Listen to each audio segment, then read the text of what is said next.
The Supreme Awards in New Zealand Motorsport were handed out. The Jim Clark Trophy for circuit races was won by Scott Dixon for his win in the Indy Lights Championship.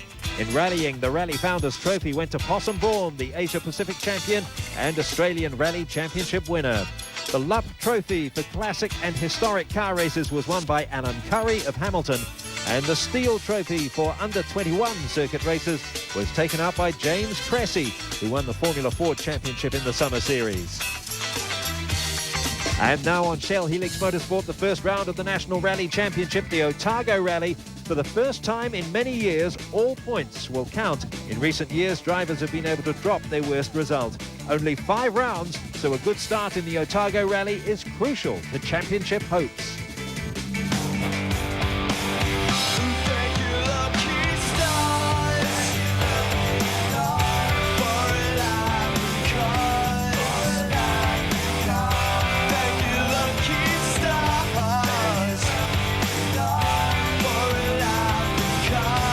Parker NZ 2001 National Rally Championships is brought to you in association with AE Auto Electricians.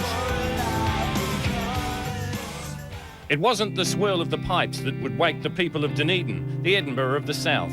It was the sound of high-revving rally cars as they played host to round 1 of the National Championships. Hi folks, and welcome to the start of the Otago Rally. We're here at the Dunedin Town Hall. Might seem an unusual place for a rally to start. I'll tell you what, the locals have really got behind this event. Not only is there a civic reception, but there's also a pretty neat motor show. Let's go and take a look at it.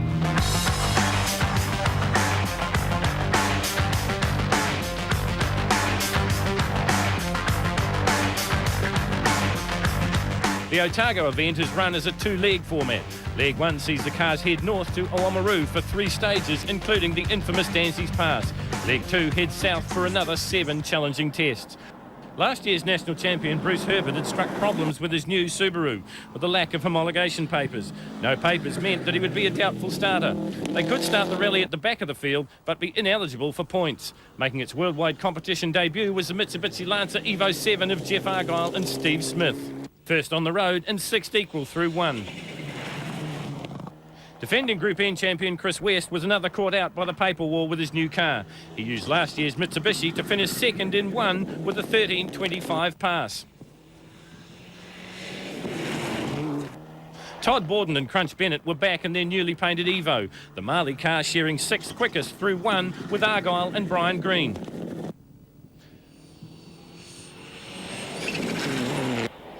Brian Green completely destroyed his WRC factory Escort at Otago this time last year. A cautious start and early jitters netted him 6th in 1 in 13.34. A cautious start too for Ross Meekings and Alan Glenn. Up from Group N last year, the NZ Rally Art Evo 6 was 9th quickest through 1. The Group A Spec Lancer, like teammates Argyle's, brand new out of the box. No need for a cautious start for Andrew Hawkswood and Samantha Haldane. Their Evo 6 is familiar as a favourite pair of pants. Quickest through 1 by 12 seconds, their performance set the tone. Lewis Scott, by his own reckoning, has been rallying for over 28 years, but he was another to have a reason for nerves. A horror end to last season, including a huge crash, could have slowed him. It didn't. 4th in 1 in 13.31. One of the new kids on the block, Chris Haldane, was competing at Otago for only the 2nd time. A DNF, the result last year. Chris and co-driver Trevor Jones had their Mitsubishi through the 21Ks in 13.32. Longtime Subaru pilot Stumpy Holmes was another who had swapped sides in the off-season. His E2 Mitsubishi was through the first stage in 14.09, 21st outright. Back for another go was Levin's Carl Robinson and Tony Amers. Their Group N Subaru Impreza 16th equal through 1 in 14.03. Dunedin's Mike Turfus had had a good lead-up to the first round in Otago. The hometown boy didn't disappoint. His Evo 6 netting him 10th with a 13.39 through the 21-kilometre Ridges Road stage. Someone predicted by many for a big future in rallying was ex-New Zealand Speedway champion Glenn Smith. Teaming up with award-winning motoring writer Colin Smith, Smith and Smith, as they came to be known, started slowly. 22nd equal through 1 in 14.12. Sharing that time was Palmerston North pairing of Peter Day and Timo Lloyd. Lloyd, probably better known as a race engineer, got his driver through 1 unscathed.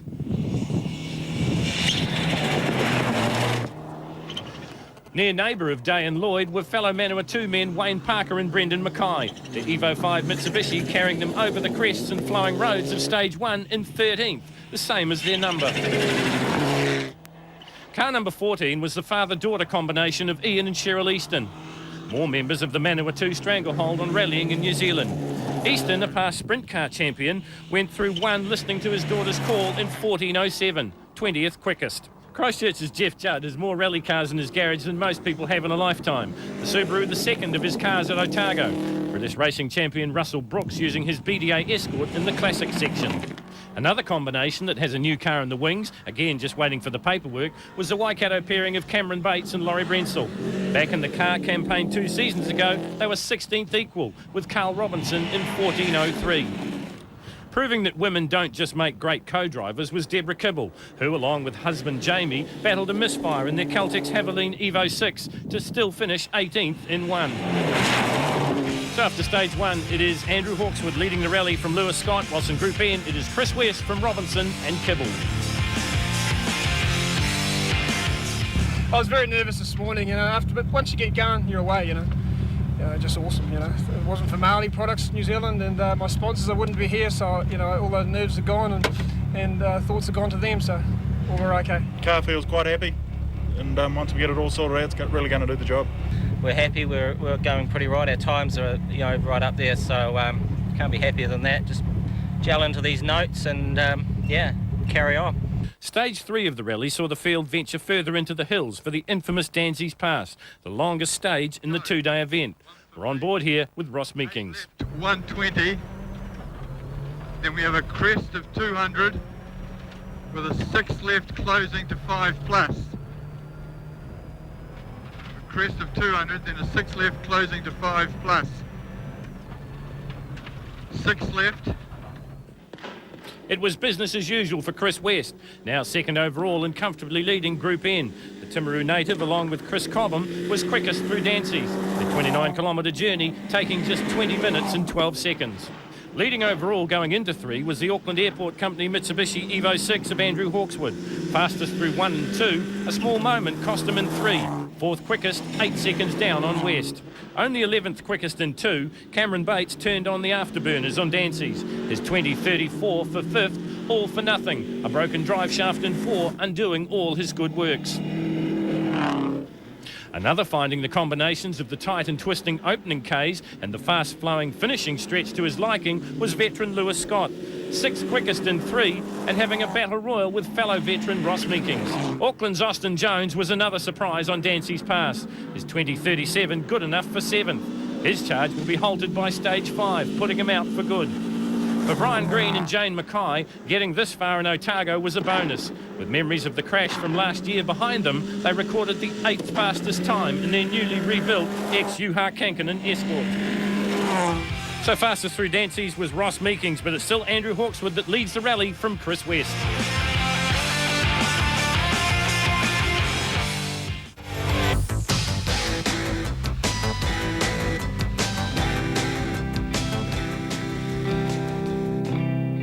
After a 30-minute service at Palmerston, it was on to Waikawaiti for the 16-kilometre stage, where a big crowd turned out, including the wise men of New Zealand motor racing. A puncture had cost them time in stage 2, and a lack of boost could have slowed them in 4, but you'd be hard-pressed to see it. Fastest on the flowing roads, Todd Borden and Crunch Bennett.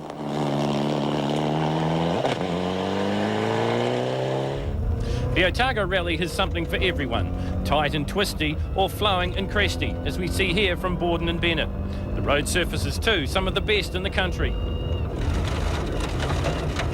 Fine marble gravel smooth, but also very slippery in places.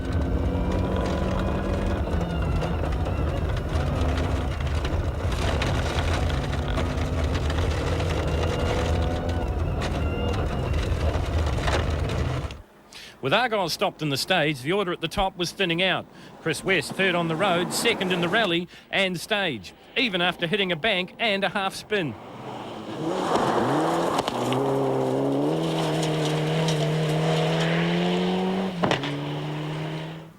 A big moment and the resulting loss of confidence cost rally leader Hawkswood in 4. He still led overall, but was third here behind Borden and West. 8.57, 6 seconds off the pace of Borden.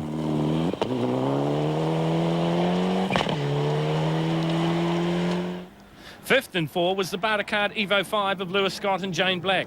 Scott finding the flowing roads of 4 to his liking, and after a bit of a nervous start was now in the groove.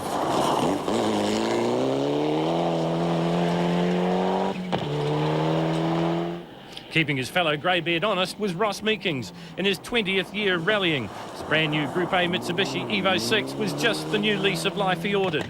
The new car, 6th equal in 4.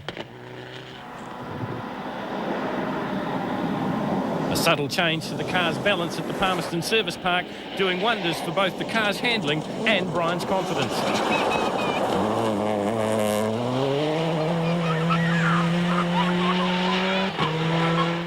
Still coming to grips with the computer-generated safety notes that all the cars were using was Trevor Jones and Chris Haldane. Their plan to score points and finish every round, so far so good. 8th and 4 in 9 minutes 12 for the New Zealand two-wheel champion. Inside the top 10 overall and on stage 4 was good news for the Shell-sponsored Smiths. A new driver-co-driver combination and the use of notes for the first race of the season meant lessons for all. But they were being well learned. 9th through Waikawaiti. So Borden taking the fastest run through stage 4, but it's still Hawkeswood that leads the rally from west. The idea of the day was to sink into it slowly and hopefully it might wind up a wee bit, but hey, it's a long season yet. Yeah, just sort of lost my concentration at the start. We'd come over a crest and we're so used to having a number on a crest, you know, and it wasn't there, and yeah, it sort of put us out of sequence, hit a couple of banks and a couple of drains and stuff, but we got out. It was sort of, yeah, a wee bit uncalled for, but yeah, no, it's okay. Fast blowing, a lot of crests, 1,000 lakes of New Zealand, mate, I call this rally. Good on you. The final stage of leg 1 was the 11.5 kilometres Forry Flat, and once again there was a big spectator turnout, braving the by now freezing conditions. Todd Borden topped the scoring sheets again, and for the Marley team it was a case of what if. A puncture in special stage 2 would cost them a chance of victory, but they had come alive in the afternoon. Fastest in 4, 5, 6 and now 7. Also getting quicker as the day wore on, and more to the point as he got used to his new Rally Art NZ Lancer, Hamilton's Ross Meekings. 2nd and 7, 1 second better than his old Group N rival. That man, of course, was Chris West. Taking chunks out of leader Hawkeswood's time in 7, he beat him by 13 seconds. He edged closer to a Leg 1 victory overall. His 7.48 not to be sniffed at in a Group N production car. West had had a difficult lead-up and off-season. Bogged down in the red tape of his new Dynalink Subaru's paperwork, he also had to contend with a food allergy that saw him lose nearly 8 kilograms. Looking trim and ready to go, he proved it in Special Stage 7.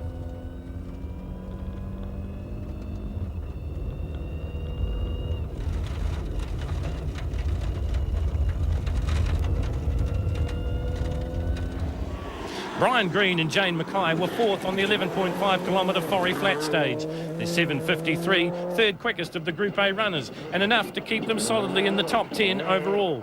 A brilliant testament to the work of Neil Allport, this being the car's first outing in almost a year.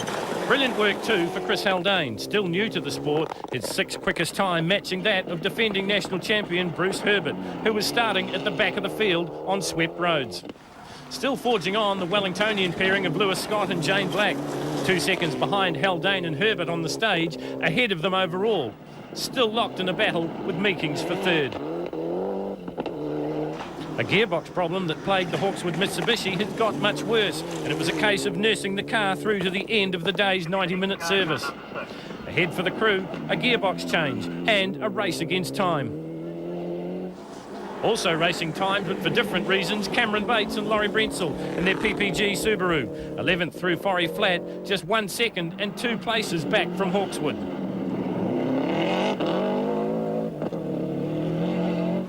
Slower than Bates in 7 by 5, but second in Group N was race engineer Carl Robinson in his M-Power Subaru. Another who hadn't done much driving recently. Stumpy Holmes and David Thexton, who we ride with here, had problems of their own. Thexton, a great driver in his own right, was having real problems with the notes, this blunting the confidence and the charge of the E2 Mitsubishi. So once again, it's Borden and Bennett that top the timing sheets, but leading the rally overall is still Hawkeswood from West.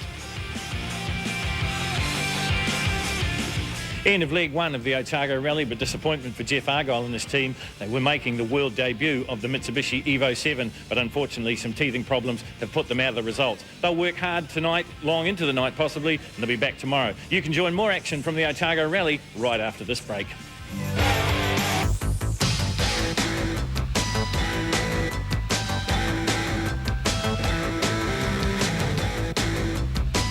The start of leg two dawned cold, with the sun struggling to get above the overcast. A further 6 stages awaited the competitors, with stage 10 at Tyree Beach being cancelled. With the transmission problems of yesterday behind them, Jeff Argyle and Steve Smith were once again first on the road, thanks to a transfer case from their road car. Caution, 5 right minus over crest, 200.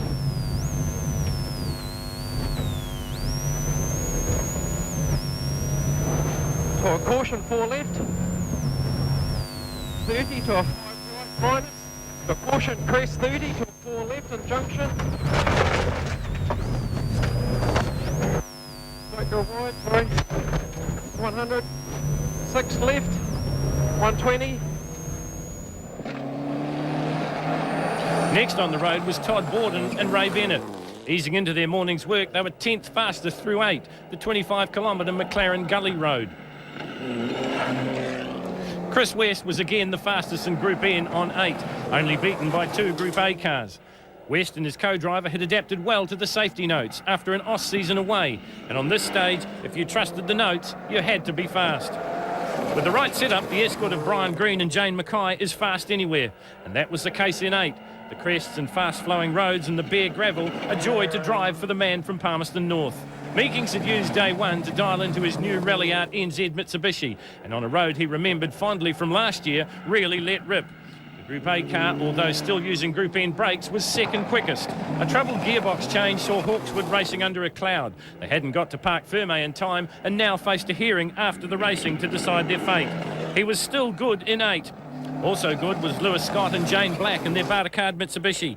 Their 15-19 pass, good enough for 6th overall. All through yesterday, Stumpy Holmes and co-driver David Thexton had problems with the crests. After working on the problems in the night, they were a little bit better. The E2 team 8th in Special Stage 8. 4th in Group N was Carl Robinson and Tony Amers in their M-Power Subaru. 5 places behind Holmes, the Wellington race engineer was through 8 in 15:49. Glenn Smith and Colin Smith were next on the road. 9th quickest through 8, their rally would end soon after with a blown engine, and just end to a great drive. Behind them, the Manawatu men, Peter Day and Timo Lloyd in their Mitsubishi Lancer Evo 3. One of the older cars in the field, the Immaculate Lancer, had a trouble-free run and never missed a beat. The same could be said for Wayne Parker and Brendan Mackay. Yet another team from Palmerston North. There must be something in the water. Trimming the roadside hedges wasn't in the game plan for Ian Easton, but that's what happened. This slowing them to 17th through Special Stage 8. Cameron Bates and Laurie Brensel were next on the road. 11th through 8th, they were on the move in Group A. Charging on behind was Christchurch's Jeff Judd. Their rally was about to get a lot worse on Special Stage 9. Deborah and Jamie Kibble had finally rid their Caltex Haviline Mitsubishi of the engine misfire that dogged them all day on Saturday. 18th on the road, they were 20th overall heading into Stage 9. 23rd overall after 8 was the only Formula 2 car in the championship field, the Suzuki Baleno of Jason West and Charmaine Helm. The locals receiving lots of support from the big crowds. Charging behind them was Jeff Judd from Christchurch. His rally was about to get a lot worse.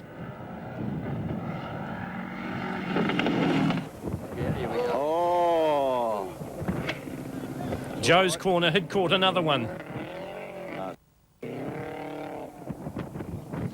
Judd would get out of the stage, but would be unable to continue. That went over.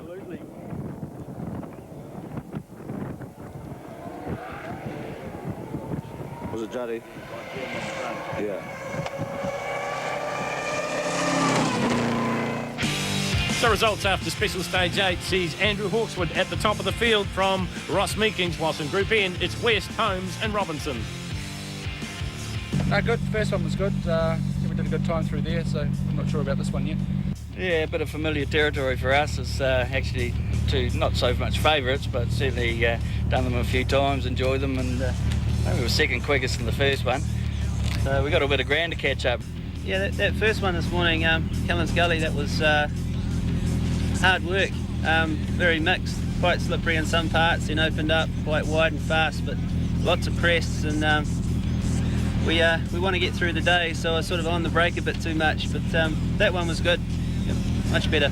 As well as the National Championship class, there is a fantastic rally preceding it, and that is the Classics. Some fantastic cars, some fantastic drivers, and a real blast from the past.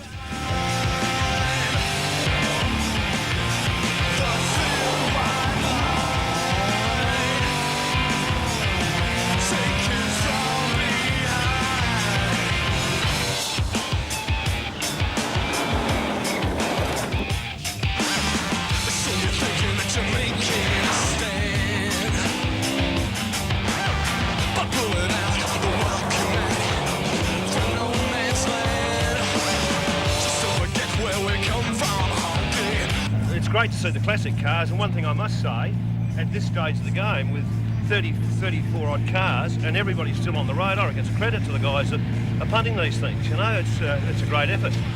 Special Stage 9 was a turning point in the rally. Most of the top runners were slowed by wayward cattle. It also saw the demise of Glenn Smith and Mike Turfus. 11 saw problems for Andrew Hawkswood. Went off the road and punctured a tyre. It was now the customary afternoon charge from Todd Borden, fastest through the longest stage of leg 2 at 25.1 kilometres. Second was an aggressive Lewis Scott, his 15.36 just 2 seconds adrift of Borden.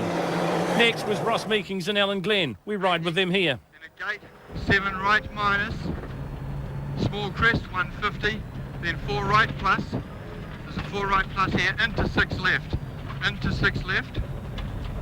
200, left 6 left plus, to 6 right 100, then 6 right plus 120, through gate, then 8 right 300. West was satisfied to take time out of an ailing Hawkswood, and by the end of the gravel stages would lead overall. Brian Greed matched times with defending champion Bruce Herbert on 11. The difference was Green started 4th on the road and was chasing points. Herbert started at the back and wasn't. 7th and 11 was Jeff Argyle and Steve Smith. The Mitsubishi still experiencing diff problems, changing constantly from front to back diffs and not telling the driver. Some small problems, but the potential was certainly there. Potential too for Auckland's Chris Haldane. Their game plan of going for the finish and not the flash working perfectly. Moving into second in Group N was the Empower Subaru of Carl Robinson, another competitor who, whilst competing for national honours, also had an eye on the Junior Series win as well. So after 11, you'll see that Todd Borden and Ray Bennett fastest through, Scott and Black in second, and Hawkswood gone from the leaderboard. The final act of the Southern Motor Court Subaru Otago Rally was a 2.1 kilometre blast around the downtown streets of Dunedin. A big crowd was there to watch locals like Gwen Gilmore and the stars alike. Run in reverse order, the heavens had opened up before the front runners got to go, and the conditions were difficult to say the least. Playing it cautious was Leg 2 winner and overall champion Chris West. Andrew Hawkswood was later excluded from the event. So at the end of Otago, in Group A, the win goes to Lewis Scott, whilst in Group N, it is Chris West. Here are the points for Group A and Group N, whilst Chris West leads the championship overall. Well, Chris, everything went well for you this weekend and a job well done. Thank you. Fantastic. We're, it's good for the team as well. We've worked so hard. As most people are aware, we're trying to debut our new Imprezas, but unfortunately with homologation papers that was unable to go ahead with, so we're reverted back to the Mitsubishi, and it's been fantastic all weekend. We've repaired the car in a week, within the week, and couldn't ask for anything more. The Southland Rally in a couple of weeks. All right, hi. Your dad's apartment is a perfect place for a party.